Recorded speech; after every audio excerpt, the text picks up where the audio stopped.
ये कोई डॉक्टर साहब लग गए तो डॉक्टर साहब की सगाई कहीं पर की गई तो अच्छे पैसे वाले घर के अंदर की गई, कोई जो अच्छे पैसे वाला था उसी ने डॉक्टर साहब को जाके पकड़ा। नॉर्मल है। यदि आसपास में कोई नौकरी लग गया तो जो सामान्य लोग हैं वो जाते ही नहीं उनके घर पे,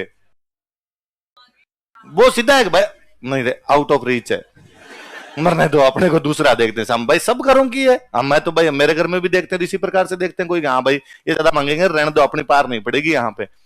तो वो सर बता देगा। डॉक्टर साहब लगे, डॉक्टर साहब की सगाई को अच्छे पैसे वाले परिवार में हो गई। तो वो जो ससुर जी थे डॉक्टर साहब के, उन्होंने डॉक्टर साहब को एक दिन फोन किया कि आपको कौन सी गाड़ी चाहिए। डॉक्टर साहब एकदम सामान्य सिद्धांतवादी। डॉक्टर साहब ने कहा क्या बात करते हो, गाड़ी क्यों चाहिए, और मैं दहेज वगैरह में यकीन नहीं करता हूं।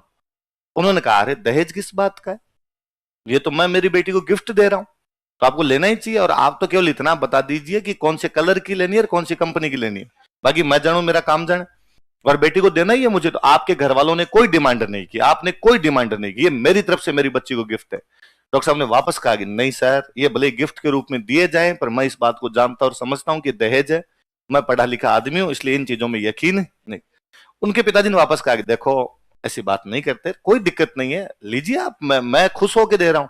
डॉक्टर साहब ने साफ साफ ही मना कर दिया, तो बेचारे क्या करते अगले वाले। ठीक है, शाम को लड़की का डॉक्टर साहब के फोन पास फोन आएगा, मंगते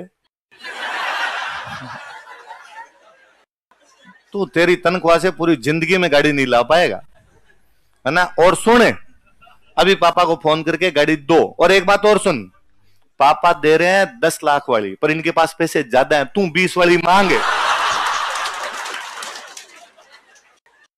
लड़का श्याम को फोन करके क्यों दिन में तुम्हें नींद में था, ब्लैक ले लूंगा, ब्लैक स्कॉर्पियो जो नई आई है ना वो वाली निकलवा दो तो थोड़ी ठीक रहे मेरे लिए, है ना। तो ना कई चीजों में आदर्श काम नहीं आते, यथार्थ की सच्चाइयां बहुत कड़वी है।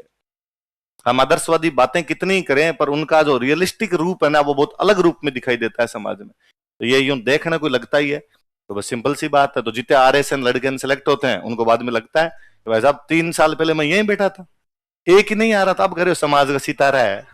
सितारा पहले चमक रहा था, ये सितारे की चमक की तरफ किसी का ध्यान ही नहीं था। ये सामान्य सी बातें हैं जी। हाँ।